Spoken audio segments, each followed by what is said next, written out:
श्री गोवर्धन नाथ की जय हो। श्री गोकुलनाथ जी विरचित श्री हरिराय जी महाप्रभु जी प्रणीत 84 वैष्णवन की वार्ता क्रमांक 82। परमानंद दास जी को जो अधूरो हो तो सो अब आगे। कल प्रथम वक्त परमानंद दास जी ने श्री महाप्रभु जी वल्लभाचार्य जी की कृपा ते बाल लीला के 4 पद गाए।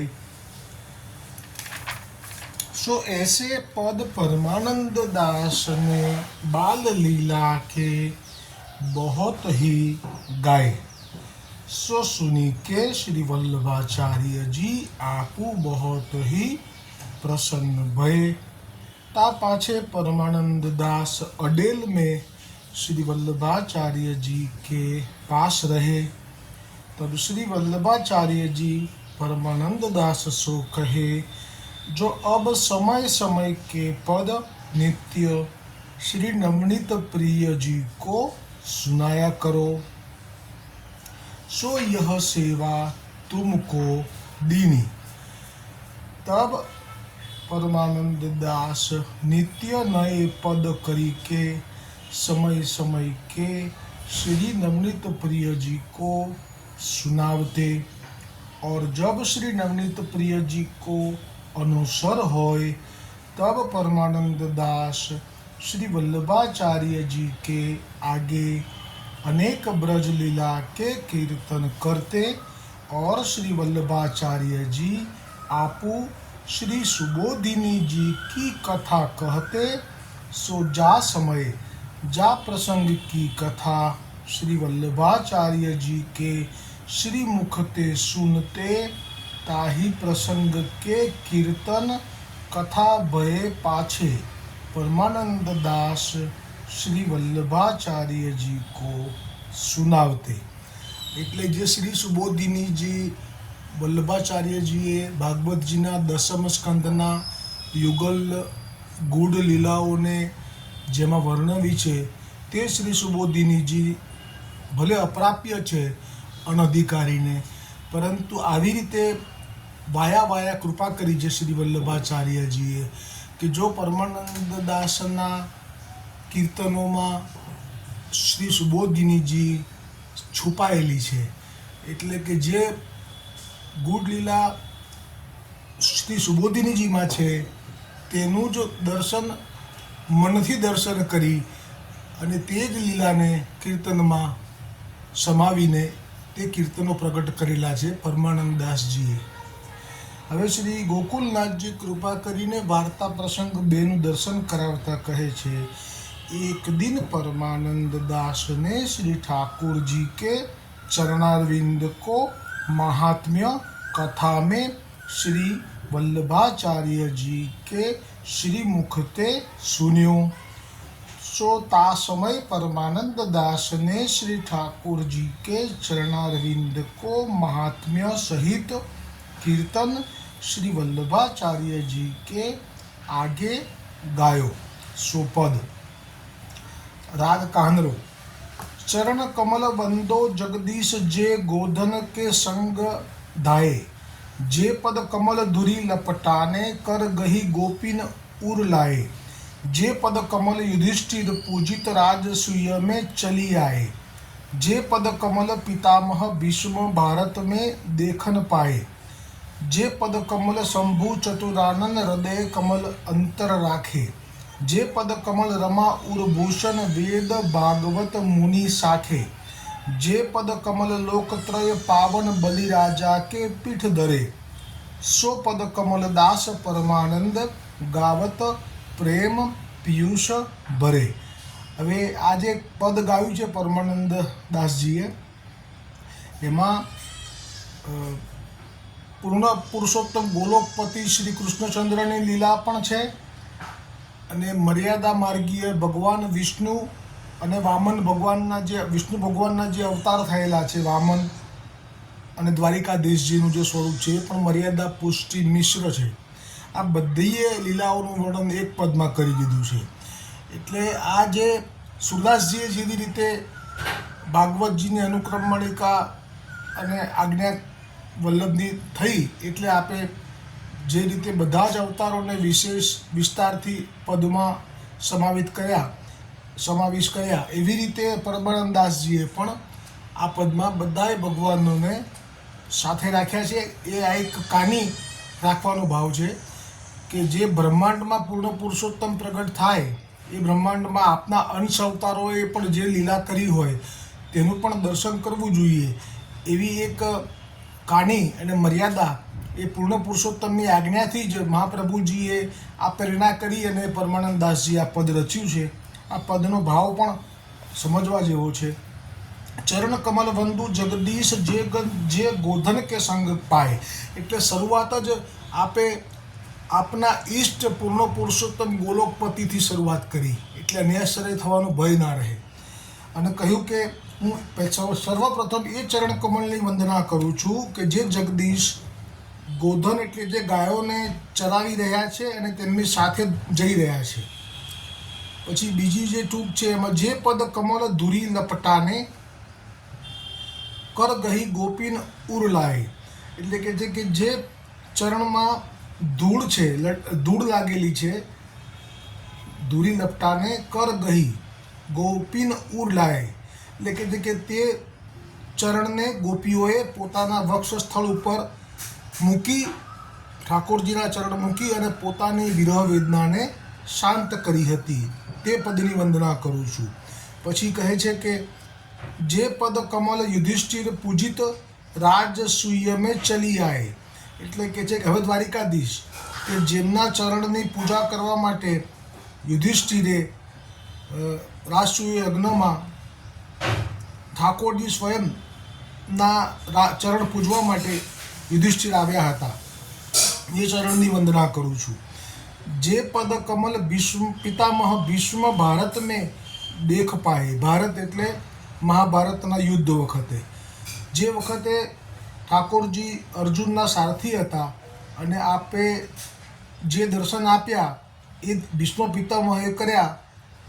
અને એ વખતે ભીષ્મ પિતામહનું જે દ્રષ્ટિ હતી એ દ્વારિકાધીશજી હાથમાં ચાબુક લઈને બિરાજેલા છે સારથી તરીકે અર્જુનના રથના, પરંતુ ધ્યાન હતું ભીષ્મ પિતામહનું દ્વારિકાધીશજીના ચરણોમાં.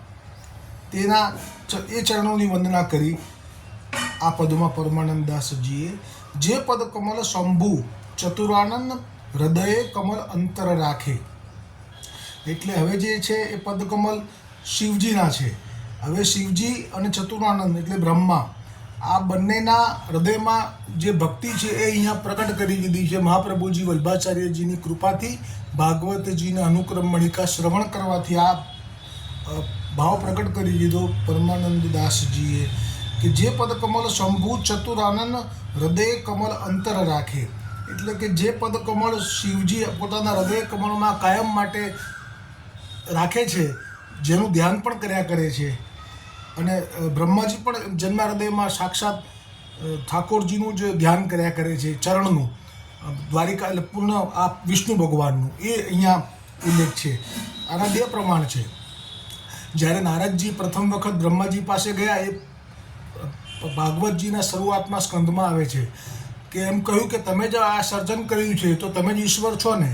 નારદ મુનિ આવું કહે છે તો બ્રહ્માજી કહે છે કે ના, એ બધાને એવું લાગે છે કે સર્જન મેં કર્યું છે એટલે હું જ ઈશ્વર છું, પણ ના, મારા પણ ઈશ્વર છે. એમ કરી અને નારાયણનું આખું પ્રાકટ્ય કેવી રીતે નારાયણે મારું કર્યું કમળમાંથી, એ બધું નાભીમાંથી કમળ, એ બધું કહીને આપની ચરણમાં હૃદયમાં જે ભગવાનના ચરણ કમળનું ધ્યાન ધરી રહ્યા છે એ ગૂઢ ભાવ ખોલી નાખે છે. એવી રીતે શિવજીના હૃદયમાં પણ વિષ્ણુ ભગવાનના જ ચરણ બિરાજી રહ્યા છે.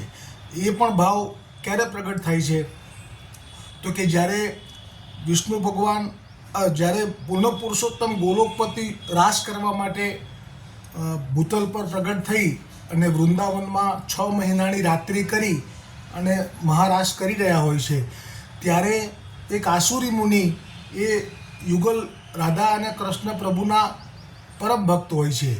એ નારદગીરી પર્વત ઉપર એમનો નિત્ય નિયમ, અને એ રાધા અને કૃષ્ણના દર્શન હૃદયમાં કરે પછી જ એમને બીજું આગળ તપ અને જપનું કાર્ય કરે. તો નિત્ય નિયમથી એમને દર્શન પ્રાપ્ત થતા હોય છે રાધા અને કૃષ્ણના હૃદયમાં યુગલ સ્વરૂપના. પરંતુ એક દિવસ એવો થયો કે જ્યારે એવી રીતે દર્શન ન થયા, કારણ કે એ વખતે ઠાકોરજી પોતે વૃંદાવનમાં રાસ માટે રાસ શરૂ થયો એટલે દર્શન ન આપી શક્યા. તો એ વખતે એમને બહુ જ વિરોધ થાય છે, અને એમાં તો પ્રસંગ આવશે ગર્ગ સંહિતામાં કે પ્રથમ તો એ બદ્રીનાથ જાય છે, ત્યાં પણ નથી હોતા. પછી ત્યાંથી શ્વેતવારા દ્વીપ એટલે વૈકુંઠ જાય છે, ત્યાં પણ નથી મળતા. અને આ રીતે છેક પછી ક્ષીરસાગર પણ જાય છે, ત્યાં પણ વૈકુંઠના નારાયણ જુદા છે, પેલા વૈકુંઠના વિષ્ણુ જુદા છે. આ બધાના દર્શન થશે એ વખતે, ત્યાં પણ નથી મળતા. અને આ કેમ નથી મળતા એટલે આપણે જાણી લઈએ કે ગર્ગ સંહિતામાં મને જ શરૂઆત થઈ મૂકવાની પોસ્ટ, એમાં ગર્ગ સંહિતાનો અનુવાદ જ મૂક્યો છે મેં. એમાં જ સ્પષ્ટ કહ્યું છે કે આ બધા જ ભગવાનો જાણે જ્યારે પૂર્ણ પુરુષોત્તમ શ્રી કૃષ્ણચંદ્ર ભૂતલ પર પ્રગટ થવાના હતા ત્યારે આ બધા જ પોતપોતાનો લોક છોડી અને ગોલોક ગયેલા, અને ગોલોકમાં તે બધા જ પૂર્ણ પુરુષોત્તમ શ્રી કૃષ્ણચંદ્રમાં સમાઈ ગયેલા. એટલે આ બધા સ્થાન ખાલી છે. પણ એવી આસુરી મુનિને કંઈ ખબર નથી, એટલે આસુરી મુનિ છેલ્લે ગોલોક જાય છે. તો ગોલોકમાં પણ ઠાકોરજી નહોતા, એટલે પૂછ્યું કે ક્યાં છે, તો કે ભૂતલ ઉપર જ છે, વામન ભગવાનવાળા પૃથ્વી ઉપર. કારણ કે પૃથ્વીઓ પણ બહુ જ છે, એક નથી. તો વામન ભગવાનવાળી પૃથ્વી એવું એડ્રેસ આપ્યું એટલે આ તો જાણી લીધું કે આ તો મારી જ પૃથ્વી કે જ્યાંથી હું આવ્યો છું. એટલે આસુરી મુનિ પાછા આવ્યા. પણ હવે પૃથ્વીમાં શોધવા ક્યાં, એટલે એમણે શિવજીને ત્યાં કૈલાસ ઉપર જઈ અને પાસે ઊભા રહ્યા. તો કૈલાસ ઉપર શિવજીનું મન ક્યાં હતું એ વખતે, તો આજે અંદર લખ્યું છે પરમાનંદદાસજીએ કે જે પદ કમલ શંભુ ચતુરાનંદ હૃદયે કમલ અંતર રાખે. એટલે કે છે કે જેમના ચરણ કમળ શિવજીના હૃદયમાં એ રાખે છે, શિવજી પોતે એક સાક્ષાત જગદીશ છે, વિષ્ણુ છે. તો એ પ્રમાણે એમનું ધ્યાન પણ એ વખતે વિષ્ણુમાં નહોતું, પણ ગોલોકપતિ શ્રી કૃષ્ણની અંદર જ વિષ્ણુ સમાઈ ગયેલા છે, એટલે એમનું ધ્યાન વિષ્ણુમાંથી હટી અને ગોલોકપતિમાં ગયેલું. અને એટલે જ ગોલોકપતિ કૃષ્ણચંદ્રની રાસની લીલાની ઈચ્છા કરી, અને ત્યાં જ આસુરી મુનિ આવ્યા. અને આસુરી મુનિ કંઈ બોલે ને એ પહેલાં જ શિવજીએ જ કહી દીધું કે અમે જાણીએ છીએ કે તમારો રોજનો દર્શનનો મનોરથ આજે પૂરો નથી થયો, અને આજે તમે દર્શન માટે બહુ જ બધે ફરીને આવ્યા છો, કારણ કે યોગ બળથી બધા જ લોકમાં જઈને આવ્યા હતા. અને આ બી શિવજી બી ઈશ્વર છે એટલે જાણી ગયેલા. એટલે કહ્યું કે તમારો મનોરથ પૂરો કરવો હોય તો મારી સાથે ચાલો. અત્યારે તો 6 માસની રાત્રિ કરી અને વૃંદાવનમાં કૃષ્ણચંદ્ર પૂર્ણ પુરુષોત્તમ બધા જ અંશ અવતારો એમનામાં સમાઈ ગયેલા છે. કારણ કે જે વચનો આપેલા હતા રામચંદ્રજીએ પોતાના મિથિલાવાસી સ્ત્રીઓને, અયોધ્યાવાસી સ્ત્રીઓને, પેલી બિલડીઓને, તો એ વરદાનો રામજીએ આપ્યા હોય તો રામજીએ પણ એ સ્વરૂપમાં પ્રવેશ કરવો જ પડે પૂર્ણ પુરુષોત્તમમાં, તો જ એ વરદાન સાર્થક થાય. એવી રીતે વૈકુંઠના વિષ્ણુ ભગવાને જે રમા એટલે લક્ષ્મીજીની દાસીઓએ પણ આવો ઈચ્છા કરેલી કે જે લક્ષ્મીજીને મળે સુખ અમને ક્યારે મળે. તો વિષ્ણુ ભગવાને જે વરદાન આપેલા કે તમને આવી રીતે દ્વાપરમાં 28માં મળશે, તો એ પ્રમાણે એ પણ વિષ્ણુ ભગવાન પણ પૂર્ણ પુરુષોત્તમના અંદર સમાઈ ગયેલા છે. નરનારાયણ પાસે પણ આવું જ થયું હતું કે ત્યાં અપ્સરાઓ આવી હતી ઇન્દ્રના કહેવાથી તપ ભંગ કરાવવા, જાણતી નહોતી કે આ ભગવાન છે. અને જ્યાં એમનું રૂપ જોયું અને એ અપ્સરાઓ જેવી અપ્સરાઓ મન દઈ બેઠી, અને ત્યારે નરનારાયણે જે વચન આપ્યું હતું કે આ તો 28મા દ્વાપરમાં જ થશે, આ તો મારું ઋષિનું શરીર છે, બ્રહ્મચર્યનું અખંડ વ્રત છે. એટલે પછી નરનારાયણ પણ તે સ્વરૂપમાં સમાઈ ગયેલા છે. એ પ્રસંગ ગર્ગ સંહિતામાં વાંચવો. હમણાં જ 2-3 દિવસ પહેલાં જ શરૂઆત થઈ છે ગર્ગ સંહિતાની, અદ્ભુત રહસ્યો ખોલ્યા છે એમાં. તો શિવજીના હૃદયમાં કોણ છે એ આજે ક્લિયર થઈ જશે કે શિવજીના હૃદયમાં વિષ્ણુ ભગવાનના ચરણ કમળ છે. અત્યારે વિષ્ણુ ભગવાન એ કૃષ્ણમાં સમાયેલા છે, એટલે અહીંયા આટલું મહત્ત્વ લીધું. કારણ કે જ્યાં એ રાસ જોવા માટે ગયા આસુરી મુનિની સાથે અને રાસના દર્શન કર્યા, અને કૃષ્ણચંદ્ર ભગવાનને કીધું કે મહાદેવ તમે માગી લો તમારે વરદાન જે જોઈએ. તો મહાદેવજી એવું માગ્યું કે એક રૂપે હું કાયમ માટે વ્રજમાં જ નિવાસ કરું, અને આસુરી મુનિ કહે છે મારે પણ વ્રજમાં જ નિવાસ કરવો છે. તો એ બંને ત્યાં બંસીવટ પાસે કાયમ માટે વાસ કરી રહ્યા છે. એમનું નામ છે ગોપેશ્વર મહાદેવ. અને આ ઘટના પૂરી થઈ, પણ હવે જુઓ કે એમના હૃદયમાં વિષ્ણુ જ છે. આ મર્યાદા વૈષ્ણવ છે, પુષ્ટિ વૈષ્ણવ નથી મહાદેવ, એવું આપે જ કબૂલ કર્યું છે. એ પ્રસંગ પણ પછી કહું. પહેલાં તો અત્યારે આજે રાસ થયો, હવે રાસ પૂરો થયો પછી 100 રૂપિયા ત્યાં ભલે રહ્યા કાયમ માટે. અત્યારે પણ તમે જાઓ વ્રજમાં વંશીવટ, તો ત્યાં છે જ આ મહાદેવજી અને આસુરી મુનિ બંને ત્યાં છે. તો હવે આ પ્રસંગ પૂરો થયો રાસનો. પછી ઠાકોરજી જ્યારે મથુરા ગયા, પછી જ્યારે દ્વારકા ગયા, પછી જ્યારે પૂજા કોની કરવી રાસચૂયો યજ્ઞમાં એ પ્રશ્ન થયો. એમાં દ્વારિકાધીશજીની પૂજા કરવાનું નક્કી થયું. અને ત્યારે જેટલા લોકો આવ્યા દર્શન કરવા, એમાં મહાદેવજી અને આસુરી મુનિ પાછા જોડે જોડે જ આવ્યા છે. એવું બી નહીં કે મહાદેવજી એકલા. એટલે મહાદેવજી અને આસુરી મુનિ હમણાં રાસમાં તો એવું કહી ચૂક્યા હતા કે અમે તો 100 રૂપિયા કાયમ માટે વ્રજમાં વાસ આપો. તો આપ્યો ખરો પૂર્ણ પુરુષોત્તમ શ્રી કૃષ્ણચંદ્રએ. પરંતુ વળી પાછા અહીંયા જ્યારે રાસચૂયો યજ્ઞમાં જે ચરણની પૂજા કરવાની આવી, તે ચરણના દર્શન કરવાની જે અંદર વાસના છે, હૃદયમાં પ્રેમ છે, ભાવ છે, સ્નેહ છે શિવજીનો, એ પાછો પ્રગટ થઈ ગયો. અને એ વર્ણન તો ભાગવતમાં જ છે કે એ બંને આવ્યા છે. ભાગવતમાં રાસચૂયો યજ્ઞમાં દ્વારિકાધીશજીની જે ચરણની પૂજા થાય છે, એમાં શિવજી અને આસુરી મુનિ બંનેનો ઉલ્લેખ સ્પષ્ટ છે. એટલે શિવજીનો જે હૃદયનો ભાવ છે એ અહીંયા ક્લિયર થાય છે. અને આપે જ કહી દીધું. સંતદાસ ચોપડા જે વૈષ્ણવ છે, મહાપ્રભુજી વલ્ભાચાર્યજીના શ્રી ગુસાઈજીના સેવક, હવે એમના જ સત્સંગમાં છાનામાના રૂપ બદલી અને શિવજી બેસતા. અને એ વખતે પેલો શેઠ આવે છે અને એ જોવા કે અહીંયા કેમ આટલા બધા વધારે વૈષ્ણવો બેસે છે, અહીંયા તો ખાલી ચના ચબીના જ મહાપ્રસાદીમાં વહેંચે છે. અને મેં તો વધારે વૈષ્ણવ મારા ઘરે આવે એના માટે મેં થોર, લાડુ અને પકવાનોની પ્રસાદ શરૂ કર્યો. પણ તોય કોઈ ના આવ્યું, તો એ તપાસ કરવા આવે છે, પણ એને ઊંઘ આવી જાય છે. અને જ્યાં સત્સંગ પૂરો થાય છે, તો જે ચણા ચબીના આપે છે, તો શેઠને એ મહાપ્રસાદનો મહિમાની ખબર ન હોવાથી એ હાથમાં લે છે તો ખરા શેઠ, પણ જ્યાં બહાર આવે છે એ વખતે બહાર આવી અને પોતાના જોડા પહેરવા માટે થઈ અને એ પ્રસાદને ફેંકી દે છે ભૂમિ ઉપર. એ વખતે મહાદેવજી સાધારણ રૂપ લઈને બેઠા હોય છે, મેલું ગેલું, ઓળખાય નહીં એવા. એટલે એ શું કરે છે, એ બધા પ્રસાદના ચણાને અને જે પ્રસાદ છે એને પોતાની પાસે ભેગો કરવા લાગી જાય છે. કારણ કે શિવજી તો જાણે છે કે ભગવાનનું પ્રસાદનું કેટલું બધું મહત્ત્વ છે અને કેટલો મોટો અપરાધ છે આવી રીતે ફેંકી દેવું. એ તે વખતે બધા વૈષ્ણવો જુએ છે અને કહે છે કે આ તો કોઈ ચોર લાગે છે, તો ચોર ચોર એમ કરીને બધા બૂમો પાડે છે. ત્યારે સંતદાસ તો ભગવદીય વૈષ્ણવ છે ને આ બધા સાધારણ વૈષ્ણવો છે. એટલે ભગવદીય વૈષ્ણવ સંતદાસજીએ કહ્યું કે સત્સંગ સુધી કોઈ ચોર આવી ના શકે. એટલે પછી બધાને સામે જ પૂછે છે એને કે તમે કોણ છો, આવી રીતે કેમ બહાર બેસીને સાંભળો છો, અંદર આવીને કેમ નથી સાંભળતા, સત્સંગ સાંભળવાનો મનોરથ તમારો થયો છે તો સારી વાત છે. ત્યારે મહાદેવજી જે સાધારણ રૂપમાં હોય છે એમ કહે છે કે આ બધો જવાબ તને આ બધા વૈષ્ણવો જાય ને પછી આપીશ. અને એ બધા જતા રહે છે.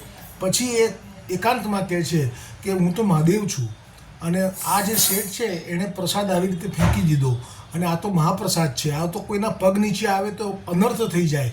આવા અમૃત સમાન વાક્યો શ્રી મહાદેવજીના હૃદયમાંથી પ્રગટ થયા. ત્યારે સંતદાસજીને થયું કે મહાદેવજી જો મારે ત્યાં બેઠા હોય આવી રીતે બહાર, એ કંઈ શોભે નહીં. એટલે વિનંતી કરી કે હવે આપ અંદર જ બેસજો અને અંદર જ સાંભળજો. ત્યારે મહાદેવજીએ પોતાનું વૈષ્ણવપણું, પણ કયું વૈષ્ણવપણું, મર્યાદા વૈષ્ણવપણું શ્રી મુખે પ્રગટ કરી દીધું અને કહી દીધું કે હું મર્યાદા વૈષ્ણવ છું, મારો પુષ્ટિમાં અંગીકાર નથી. એટલે હું પુષ્ટિ એટલે વ્રજની યુગલ સ્વરૂપની લીલાઓને જાણવા માટે સમર્થ નથી. એટલા માટે જ હું બહાર બેસું છું, જેટલું મારું હોય એટલું જ હું શ્રવણ કરું છું, બાકી હું નથી કરતો. આ શબ્દો મહાદેવજીના પ્રગટ થયા. અને ત્યારે સંતદાસ ચોપડાએ તરત જ મહાદેવજી ગયા પછી દરવાજો બંધ કરવાનો નિયમ કરી નાખ્યો કે ભાઈ એવું નહીં કે મહાદેવજી માટે, પણ કોઈ પણ અનધિકારી આવે તો લૌકિક બુદ્ધિથી યુગલ સ્વરૂપની લીલાને જો સાંભળે તો એ અપરાધ થાય, ઠાકોરજીને પણ શ્રમ પડે, એ ભાવ છે. અને આ રીતે મહાદેવજીના હૃદયમાં જે ચરણો છે એની વંદના અહીંયા કરી પરમાનંદદાસજીએ. અને પછી આગળ જે પદ કમલ રમા ઉર ભૂષણ વેદ ભાગવત મુનિ શાખે. હવે જે લક્ષ્મીજીના હૃદયમાં જે છે ચરણ કમળ, એની વંદના કરી એટલે વિષ્ણુ ભગવાનની એ કાણી રાખી છે આ ભૂતલના વૈકુંઠના લક્ષ્મી દેવીની. જે પદ કમલ લોકત્રય પાવન બલિરાજા કે પીઠ ધરે, એટલે પદની વંદના કરવા માટેનો ભાવ છે. એમાં આજે એમને જે બલિરાજાના પીઠ ઉપર ઠાકોરજીએ જે ચરણ ધર્યા હતા વામન ભગવાને, એની પણ વંદના કરી. સો પદ કમળ દાસ પરમાનંદ ગાવત પ્રેમ પિયુષ ભરે. એટલે આ રીતે આપે ચરણ કમલ વંદનાનું આ પદ સુંદર શ્રવણ કરાવ્યું. હવે આવતીકાલે જે પદ આવશે એ પુષ્ટિજીવે શું માંગવું જોઈએ એ પદ આવશે. આ થયું મર્યાદાનું એક માન આપ્યું ભૂતલના વિષ્ણુ ભગવાનના ચરણ કમલને.